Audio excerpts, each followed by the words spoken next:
Quelques heures tout juste après son compagnon d'armes Udi Goldwasser, Eldad Regev était à son tour enterré jeudi après-midi dans le carré militaire du cimetière de Haïfa.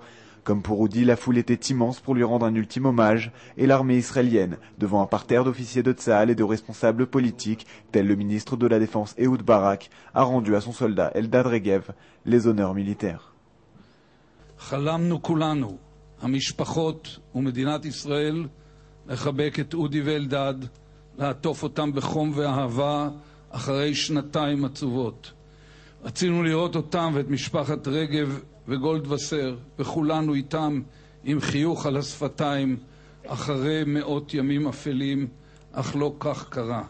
הייתי לוחם עשרות בשנים, פיקדתי על לוחמים בשדות הקרב ובמבצעים מיוחדים, וכחייל, כמפקד וכשר ביטחון, אני קובע כי צה"ל לעולם יפעל להשבת לוחמיו. חיים, פצועים או מתים. ומדינת ישראל תעשה כל דבר אפשרי וראוי.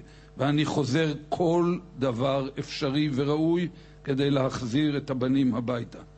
אלדד, אני עומד כאן היום עצוב, בוכה, אבל גאה. אני גאה במדינה שלי, שנלחמה איתי כדי שתחזור. אני גאה בכל אזרח ואזרח שהרגיש שאתה אח שלו בדיוק כמוני. אני גאה בערבות ההדדית ובאהבה הגדולה שהרעיפו עלינו, על המשפחות, עליך ועל אודי. אני גאה להיות שייך לאוהבים ולא לשונאים.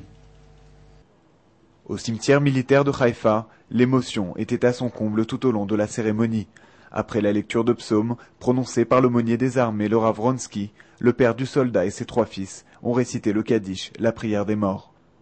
Eldad Regev, 26 ans, est donc le dernier soldat de l'armée israélienne tué au cours de la Deuxième Guerre du Liban à être enterré.